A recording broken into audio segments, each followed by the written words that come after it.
By the way, I forgot to mention yesterday morning that what I gave you was really a précis of a larger course. There's 7 lectures in the course, Foundational Principles of Freedom, and there's copies available. But tonight's class is also a précis of a much larger course, an 8-lecture course on the sheriff and the citizen. And I'm out of stock in terms of here at camp, but if you go to our website, theamericanview.com, you can access that course, Sheriff and the Citizen, there. By the way, that's my email if anyone would like to know what that email is. And we need to ask a question when we consider human civil government. What protects you when and if the civil government goes rogue? And it's an important question because we see throughout the history of the world that civil governments quite often go rogue. And instead of doing what God ordained human civil governments to do, they do something the opposite of that. And what is the purpose? You know now, what is the purpose of human civil government? What's its one job? To do what? Protect God-given rights, okay? But what if the government goes rogue instead to get something like this at your front door? You know, the SWAT team shows up. Or even worse, what if the military were to show up? Like, that would never happen in America. Well, it shouldn't because our law forbids it, as we're going to see, but it could happen when a government goes rogue. And so our founders were very concerned about this because, you see, they faced exactly that rogue civil government of King George III that not just sent soldiers to their front doors, but soldiers bursting into their houses. This was under the Stamp Act. The Stamp Act required every piece of paper you owned would have paid the stamp tax, and the indication that it had paid the stamp tax, they would have a stamp associated to it so that they would rifle through all of your papers to see if you had any pieces of paper that hadn't been stamped, that you hadn't paid the Stamp Act. That's why our Fourth Amendment is very specific. You have privacy in your papers, in direct opposition to what King George's government had done. When the government goes rogue, our founders understood we need protection from a rogue government. And that protection, they understood, needs to begin by preventing a standing army from coming after you, the citizen. An army is supposed to attack the enemy, not you, the citizen, not we, the people, as they had experienced under King George III. And so when they constructed our Constitution, they made it clear the federal army was to be composed of militias of the several states. And you ask, well, what composed the militias of those several states? Those militias of the several states were composed of the individual county posses, the posse comitatus of each and every county. U.S. Constitution, Article 2, Section 2, the President shall be commander-in-chief of the militia of the several states when, highlighted that word when, because it's only when those militias are called into actual service of the United States. Until the militias are called up, the chief, he is not the chief over them. He's not the commander-in-chief of the militias until there is a declaration of war, because Article 1, Section 8 of our U.S. Constitution says Congress, and Congress alone, has the power to declare war, grant letters of marque or reprisal, make rules concerning captures on land and water, to provide for calling forth the militia to execute the laws of the Union, suppress insurrections and repel invasions, to provide for organizing, arming, disciplining the militia, and for governing such part of them as may be employed in the service of the United States, reserving to the states, respectively, the appointment of the officers and the authority of training the militia according to the discipline prescribed by Congress. So Congress has a role of training and developing, establishing the militia, but the president only takes his role as commander-in-chief when a declaration of war has taken place and the militia is called up from state service to federal service. You see, they wanted to restrict the power of the chief executive of the United States to declare war and make war on the people of the United States, as King George III had. This is an example from the Maryland Constitution. Most of your state constitutions have something similar to this. The governor shall be the commander-in-chief of the land and naval forces of the state and may call out the militia to repel invasions, suppress insurrections, and enforce the execution of the laws. Very similar to the U.S. Constitution. But notice, shall not, strong term, but shall not take the command in person without the consent of the legislature. In other words, just like the president cannot decide on his own to take control of the militia, so the governor, even though the militia is a state organization, the governor cannot directly take control without the consent of the legislature before him. And Section 9 says, he, the governor, shall take care that the laws are faithfully executed. So think of the checks and balances built in by our founders. If we think of the militia, as this sword here. This is a gladius, a sword that the Romans used in battle. A pretty fearsome sword, two-edged sword that could do a good bit of damage. But think of this sword and its sheath as the militia of the states. Now notice the protections here. The federal army is to be composed of the militias of the several states. So this is ultimately the federal army in the design of our founders. And that is composed furthermore of the posse comitatus, each county their own posse. Now, the commander-in-chief, that is the president, can only take command. He can only pull the militia out of the scabbard and employ it only when Congress has declared war. Until there is a declaration of war, the president has no authority to do anything with the militia of the several states. Of course, we've been in violation of this ever since the last time war was declared. Remember, who could tell me, last time war was declared in the United States constitutionally? World War II, exactly, very good. Since then, all the conflicts, all the military conflicts, Korea, Vietnam, Grenada, you just name any and every military conflict, including the war in Afghanistan and Iraq, none of those were constitutionally authorized, and yet militias, supposedly, from the states were pulled out of the scabbard by the president, and they went to war in the Middle East and all around the world. Completely in violation of the Constitution. Our founders knew that's a very dangerous thing. You do not want the president to have the power of the sword that is taking the militia without a check upon his power, and that check is to be the Congress of the United States. So similarly, at the state level, the militia of the several states, in their state, the governor cannot pull the militia out and use the militia unless the legislature, in this case the legislature of Maryland, the General Assembly of Maryland, gave him permission by stating that there was an emergency such that the sword, the militia, needed to be pulled out. So you see, careful checks and balances were designed by our founders that the power of the military could not be abused. But there is one individual, elected by the people and chosen by the people, who has the power to take the sword without any permission from any legislature, and that is the sheriff. The sheriff has no restriction on his ability to use the posse comitatus, that is, you call it the militia, at the county level. And so the design of our founders prevented anyone except the sheriff from pulling out the sword and using the sword that is the posse of his county. In other words, the militia on that county basis. Now, William Blackstone speaks about the posse comitatus and the power of the sheriff. He, the sheriff, is also to defend his county against any of the king's enemies when they come into the land. And for this purpose, as well as for keeping the peace and pursuing felons, he may command all the people of his county to attend him, which is called the posse comitatus, or power of the county. You remember probably the old westerns, you know, the bad guys ride into town. You know, the bad guys, because they all got black hats on, you know. So there's a dozen bad guys that ride into town and they rob the bank. They take all the silver and all the gold, none of that paper, that's worthless stuff. They take the real money, right? And they ride out of town. But they get away with it because, you know, the sheriff has 2 deputies. And he and his 2 deputies against 12, that's not a good matchup. Was the sheriff to say, oh, well, so bad, you know, we all lost our money. No. He gathers his posse, which are the citizens of his county. He rounds up his posse. He gets 50, 100 people. They, as a posse, they go riding out against the bad guys. And they surround the 12 who are camping and partying and thinking they just made themselves... no. They're going to either be hung if they killed somebody in the process of robbing the bank, or at least they're going to do their time in prison. So the posse comitatus is at the hands of the sheriff, and the sheriff may summon every person. Notice the specific legal description here. Every person above 15 years old. Raise your hand if you're above 15 years old. Okay, there's the posse right there. Every person above 15 years old and under the degree of a peer is bound to attend upon warning under pain of fines and punishment. In other words, if you don't show up when the sheriff calls for the posse, if you say, well, I'm busy tonight, you know, I got a card game I want to play, or whatever it is.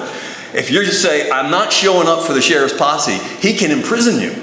That's how serious this is. He can fine you for refusing to be part of the posse when he needs it. Black's Law Dictionary says the posse comitatus, the power or force of the county, the entire population of a county above the age of 15, which a sheriff may summon to his assistance in certain cases, as to aid him in keeping the peace, in pursuing and arresting felons.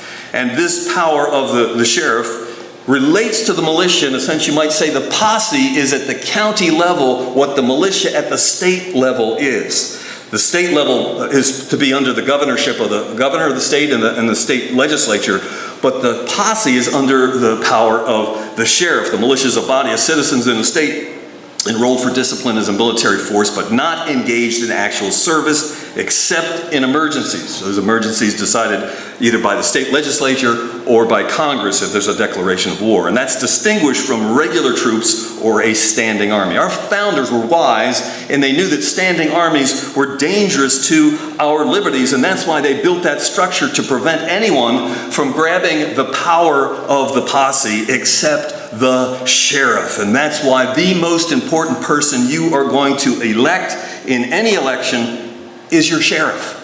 Because your sheriff can protect your God-given rights when the federal government, instead of protecting them, is attacking them, which it is, and when your state government, instead of protecting them, is attacking them, which in many of your cases, in my case in Maryland, is the same thing. The state is not about protecting my God-given rights, it's about attacking them.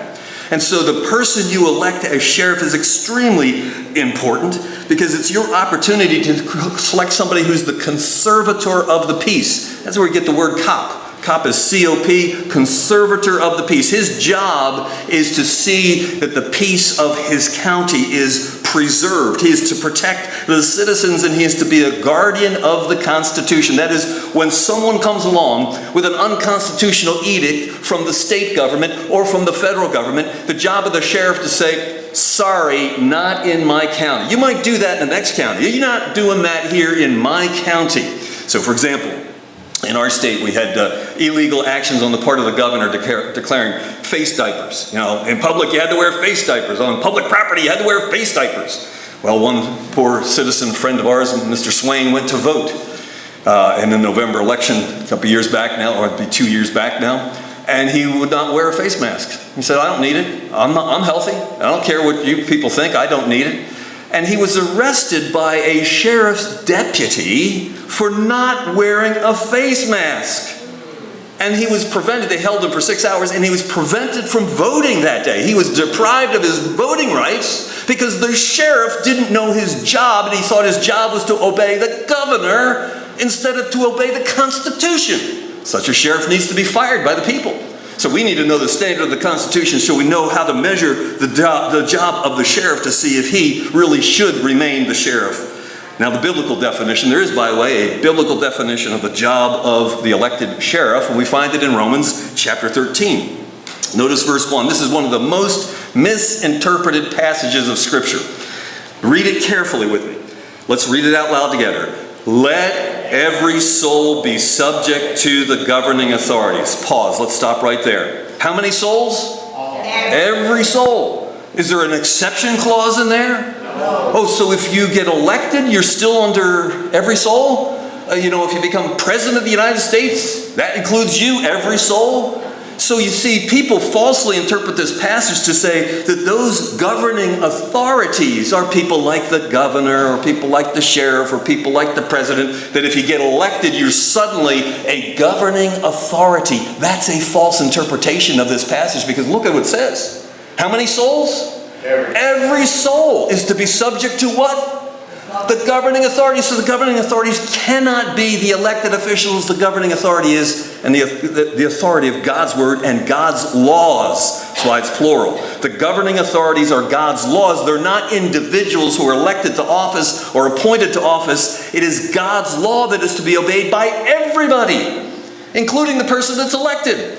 And so if a person's elected governor and they do not obey this, they're in violation of Romans 13:1. They're not in obedience to Romans 13:1. And if they, in their disobedience to the law of God, command you to disobey God's law, they're not at all governing authorities, whatever. They're actually ministers of Satan, as we'll see in a minute. Let's read the rest of it. For, together, there is no authority except from God, and the authorities that exist are appointed by God. Very important principles to remember here. When we elect anyone, including the sheriff, we are putting them in a position where they are accountable to God to be obedient to God's law in what they do.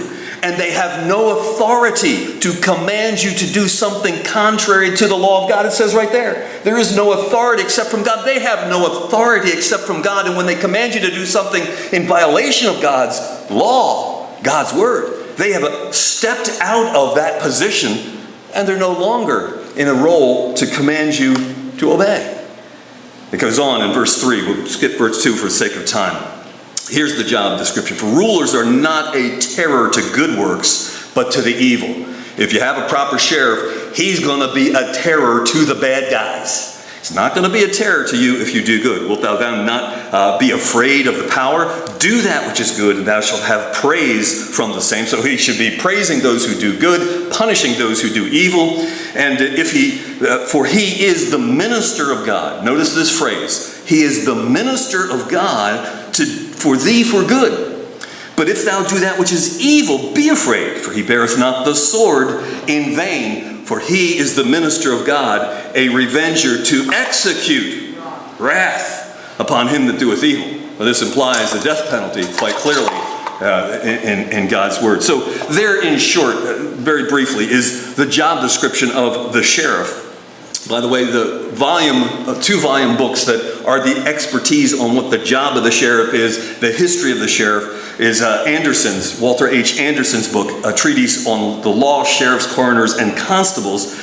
And I'm going to quote from this because those in the legal profession know that this book, Anderson's on sheriffs, it is the authority on the job of the sheriff. It is not only the power, quoting Anderson's, but the duty of the sheriffs in their various jurisdictions to preserve the peace, enforce the laws, and arrest and commit to jail felons and other infractors of statutory or common law. He, the sheriff, may and is bound ex officio to pursue and take all traitors, murderers, felons, and other misdoers and commit them to gaol, that is to jail, for safe custody. He is also to defend his country against any of its enemies when they come into the land, and for this purpose, as well as for keeping the peace or pursuing felons, he may command all the people of his county to attend him, which is called the posse comitatus, or the power of the county. Our founders knew that a standing army is one of the most dangerous things to your liberty. So here's an article from a Maryland Constitution Declaration of Rights, Article 29, that standing armies are dangerous to liberty, and ought not to be raised or kept up without the consent of the legislature. In other words, the legislature declares war, okay, then we need an army for the time of war. But if we're not at a time of war, if there's no declaration of war, there should be no standing army. That was the view of our founders. Now, many people today would disagree with that. Say, well, we can't possibly live that way and put all the military power into the Navy and cover. Maybe not. But I think the warning of our founders is very sobering, because we face a situation where we might see not just the police at our front door, we might see the military at our front door. As Biden, because I believe this is really the third term of that worthless, un-American, Kenyan, whatever you want to call him, but he was a traitor to our country, communist, all those things are true about him. But the Biden administration is doing things to gut the military of anyone that is truly committed to these United States and committed to protecting the God-given rights of the citizens in this country. And if he does that and accomplishes that, which I think he is rapidly doing, he is going to make the military a standing army that will be an enemy of we the people. It's not the job of the standing army to do that. But we've already seen the posse comitatus principle being violated, that the standing army is never to do policing on the ground. And what have they done? Katrina was one example, but we've seen other examples since then where the policing on the ground is done by the standing army, a complete violation of our Constitution. Now, continuing with Anderson's differently stated, the powers and duties of the sheriff are analogous to those imposed by law upon peace officers of modern municipalities, exercised by the sheriff in larger territory, that the lives of the citizens, their person, property, health, and morals, that's an interesting addition, and morals shall be protected and made safe. There's the job of the sheriff, to see that in his county our God-given rights are protected. In exercise of executive and administrative functions, the sheriff, in conserving the public peace and vindicating the law, preserving the rights of the government, he represents the sovereignty of the state, and he has no superior in his county. This, if you learn nothing else about the sheriffs tonight, I want you to grasp this idea. That according to our founders and according to the authority on sheriffs, Anderson's on sheriffs, the sheriff has no superior in his county. That is, he is the highest law enforcement officer in the county. The FBI cannot come in and say that they're over the sheriff. The state police cannot say they're over the sheriff. No other supposed law enforcement entity has any authority over the sheriff. In fact, any of those entities can only function within the county by permission of the sheriff. So tragedies like Waco, if you know that terrible, terrible history, that only happened because the sheriff of that county permitted the murder and the burning to death of women and children in that compound. A wicked thing. You might disagree with the theology of those people in that compound. I do, but that's irrelevant. They're creatures made in the image of God, and to be burned to death by our government was just unconscionable wickedness. But that's happened. And the people who did it did not pay the price they should have paid. Janet Reno was not strung up for those murders, which she should have been. She is a murderer and should have suffered death for what she did to those people. But if the sheriff of that county said to the FBI, BATF, and all the other federal agencies coming against the Waco group, if he had said, sorry, you're not welcome to do any of that in my county, he has the full authority to do that. But most sheriffs don't know that. There's a group of sheriffs that are learning that. Constitutional Sheriffs and Peace Officers Association. We're working with Sheriff Mack and his organization to train sheriffs across the country as to the powers they actually have. And the powers of the sheriff, they can stop the federal government at the border of their county. Think of Sheriff Brad Rogers in Indiana, Elkhart, Indiana. There was a farmer, an Amish farmer, who was milking his cows, as Amish farmers do. And what was he doing? Because he didn't believe in pasteurization. He was selling, horror of horrors, he was selling raw milk. Oh, he's a terrorist. Well, yeah, that's what 5 federal agencies were treating this farmer as a terrorist. And he wasn't forcing anybody at gunpoint to buy his milk. They were voluntarily saying, I want unpasteurized milk. They're coming to him, buying his milk. And there was 5 federal agencies that continued to harass this guy. They were coming on his property, poking and investigating, and he was just saying, these people, with what they're doing to me, they're going to drive me out of business. And so Brad Rogers got a call from this farmer and said, I don't know, Sheriff, if you can help me at all. I'm in a desperate situation. I'm about to have to close my farm down because they're harassing me to such an extent I cannot function. Sheriff said, I'm going to come out and see what's going on. Came out and looked at farmer's operation. There's nothing illegal going on here at all. And Sheriff Brad Rogers knew his authority as the chief law enforcement officer. No one superior to him. And he wrote, praise God, he went back to his office. He didn't actually have to pull out any weapons. He just got on his typewriter and he typed a letter to each of those 5 federal agencies. He told them this: the next time any one of your officers sets foot on this farmer's property, I will personally put him in prison. Stay off this farmer's property. Praise God. And guess what happened? All 5 federal agencies never came back to that farmer. They left him alone in peace because he had a sheriff that knew his job and understood his power to stop tyranny at his borders. He couldn't control what would happen in the next county over, but in Elkhart County, where he was the sheriff, he had the power to stop tyranny within his county. Another sheriff situation in Nevada. I forget exactly which county it was in Nevada, but there was a fire that was going on in a barn. And it was discovered in the midst of trying to put the fire out that there was a lot of gunpowder because this fellow was packing his own rounds. So they had this gunpowder stored there. And obviously a dangerous situation. And the sheriff's department was there as well as the fire department. And then in the midst of that, the federal agents of the BATFE showed up. Bureau of Alcohol, Fire, that agency. One of the illegal agencies of the federal government, by the way. So they showed up and they told the sheriff's deputies, boys, you can go home now. We got control of this. We're overseeing this. You're not needed here anymore. And they said, that's curious. I said, well, before we go, let's call our sheriff. So they called the sheriff. And the sheriff said, stay right where you are. I'm coming over immediately. And he came over immediately and gave those BATFE boys what for. Said, boys, if you do not leave this property right now, I am putting you under arrest. And these guys had never faced a sheriff like this before. They said, well, this guy can't do this. And they pushed back and he said, I can. And let me get my cuffs out. We'll arrest you right now. And they said, wait a minute, let me call. And they called their boss back in Washington, D.C. and said, boss, we've got this upstart sheriff here in Nevada, this, redneck, and he's telling us we have to get off this property or he's going to arrest us. And you know what the boss in Washington, D.C. said? The sheriff is right. You got to get off his property now. You see, the people know this. The people in the hierarchy, they know this. But we, the people, don't know it. And sadly, many of your sheriffs may not know the actual power that they have. Anderson's own sheriff continues, where the sheriff is named in the Constitution, his duties are the same as they were at the time the Constitution was adopted. And clearly the powers we're talking about, the powers the sheriff had then, are the powers he still has today. And so in terms of restoring our government, I believe the place we need to start is right at our county level, with our own county sheriff. And we got to get a sheriff who's a constitutionist, who understands that, which means, of course, we need to learn the Constitution and understand it. We need to learn the powers of the sheriff, and we need to hire a sheriff that's going to do that for us. In my county, we have an unconstitutional sheriff who's a wimp and did nothing during the scandemic. I was chased by the police on January 6th, like I said, called because I wasn't wearing a face diaper and all that kind of mess. Sheriff wouldn't do anything to protect me. He's a wimp.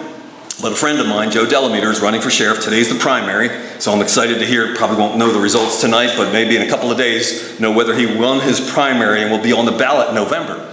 But we need a constitutional sheriff. In fact, one of the funny things that he has thought of doing, he hasn't thought it out completely, we have an enormous unconstitutional agency in our county, in Anne Arundel County, Maryland. One of the most criminal agencies in the world, because it's not only violating the Constitution for all of us, spying on you when you get on your cell phone, when you get on the internet, when you send an email. It spies on you 24/7. It knows more about you than you know about yourself. And it's doing this worldwide, sucking up and vacuuming up everyone's information. It's called the National Security Agency, NSA. It's the largest employer in my county. And so he's got this idea in mind of getting a whole bunch of school buses. And as the employees come out of work, very secure facility. They actually shot somebody to death who was, made a wrong turn and mistakenly came to a spot they weren't supposed to be, and they shot him to death. That's the kind of security they got going on there. But anyway, his thought is, well, let's line up these school buses. The employees come out. You're not going home tonight. You're going on a school bus. We're just going to line. You are all criminals. You're all criminals. You're in violation of the Constitution. Wow. That's going to be a day and a sight to see. But I don't know how. God's got to protect him if that's going to happen. But the sheriff has that kind of authority. Of course, you have to do it off federal property, because it's all federal property. They're doing all this criminality. Have to do it off federal property, but he could arrest every single one of the employees of an illegal criminal organization known as the National Security Agency. And by the way, if we put this on the internet, I'm sure YouTube or whatever will shut it down, but that's okay. Now, Anderson on sheriff says, while the legislature may impose additional duties upon the sheriff where he is recognized as a constitutional officer, it cannot restrict or reduce his powers as allowed by the Constitution or as were recognized when the Constitution was adopted. And this includes states like the one right next door to Maryland, Delaware. It still has sheriffs, but it's reduced the power that they say the sheriff can't arrest anybody. That's ridiculous. Could a sheriff arrest somebody at the time of the Constitution? Of course. So illegally, Delaware has claimed that the sheriffs don't have these powers that are clearly his. And then Connecticut, I was talking to some folks from Connecticut. Their state has foolishly abolished the sheriffs. Now I believe a county could say, we know that's not constitutional. And we're going to elect a sheriff in spite of what our stupid, benighted state government has said.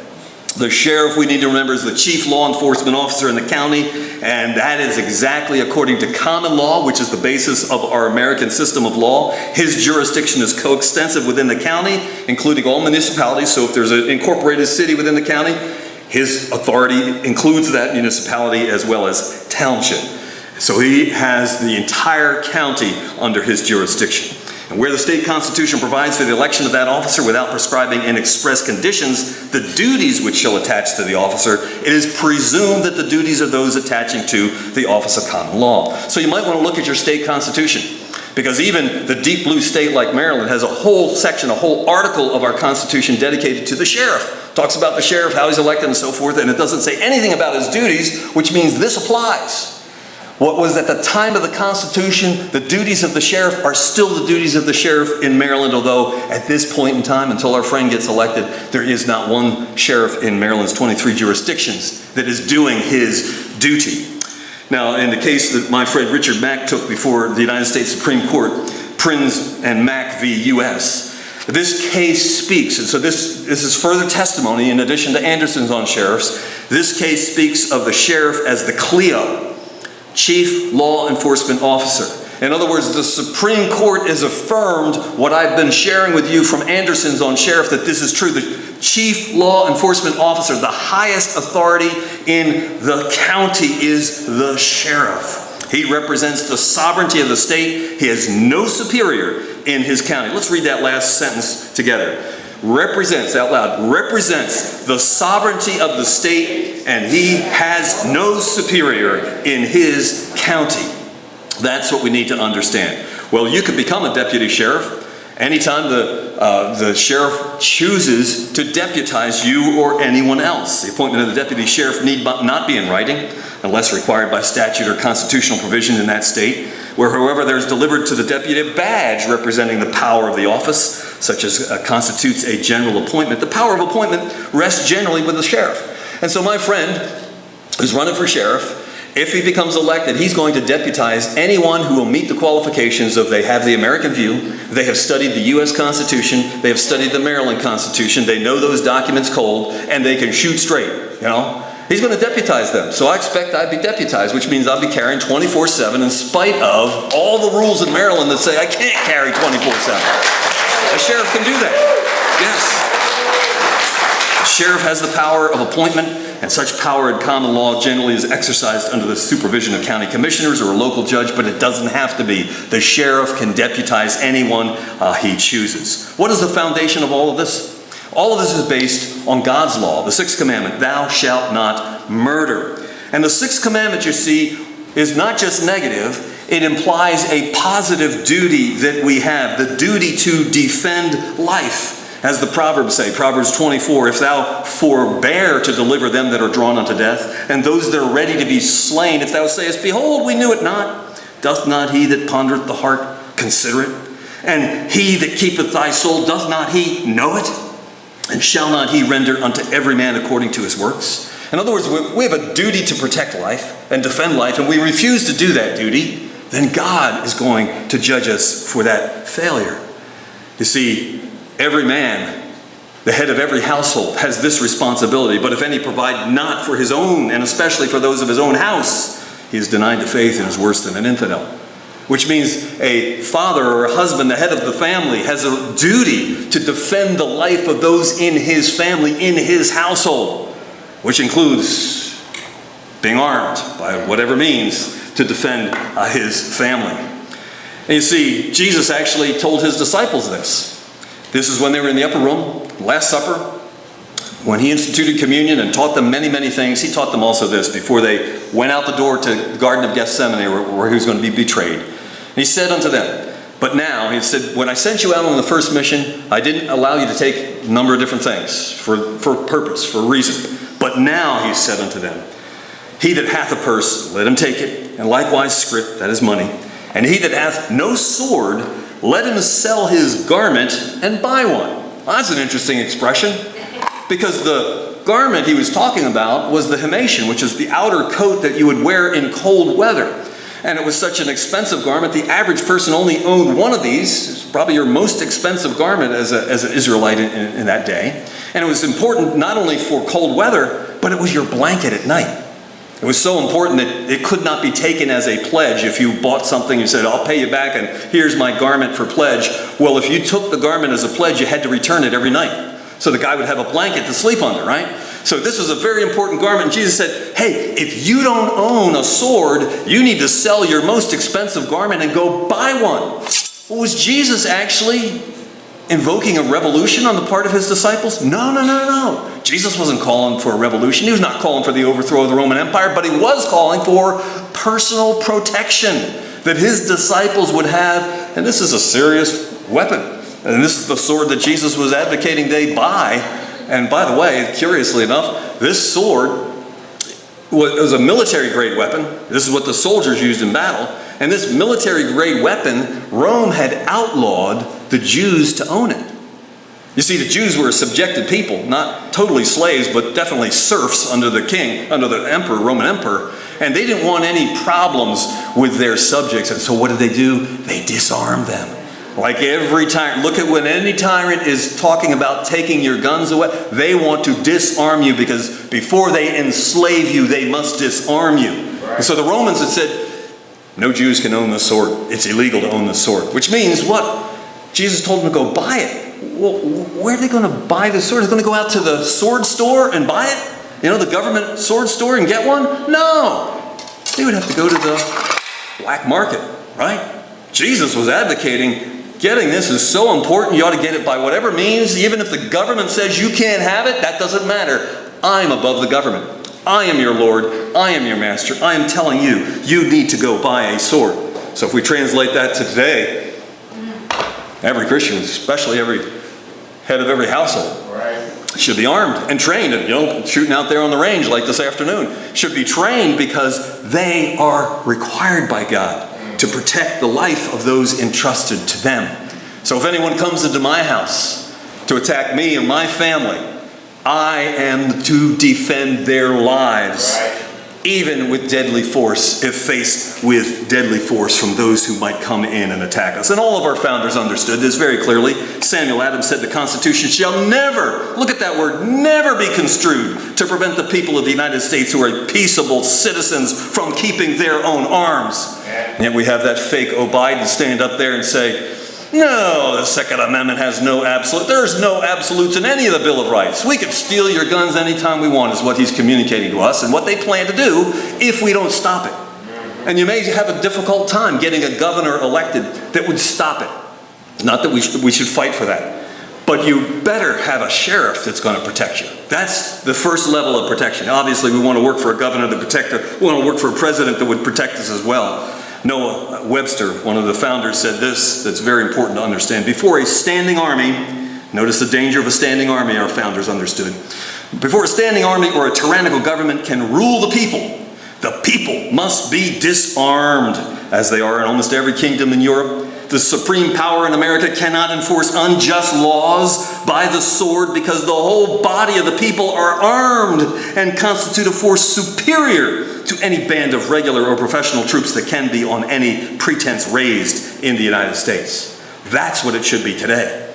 In other words, we ought to have weapons equal to or better than any standing army. If the standing army can have it, we should be able to have it.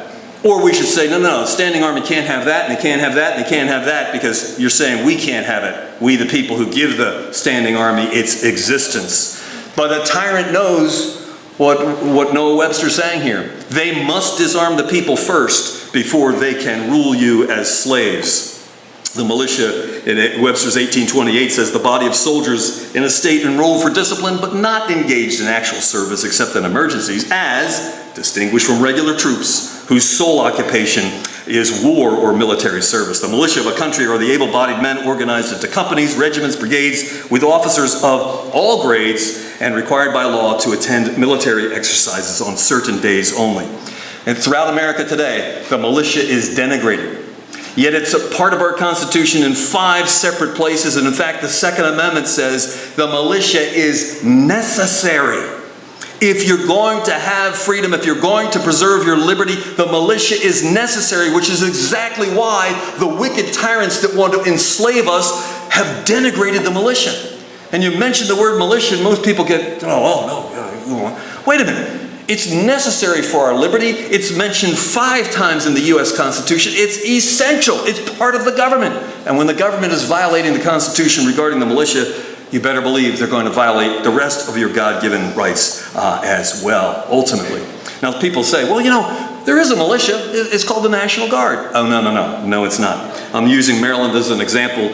Does Maryland have a militia? Well, the National Guard Status Act of 1933 made the National Guard a component of the Army. That's not a militia.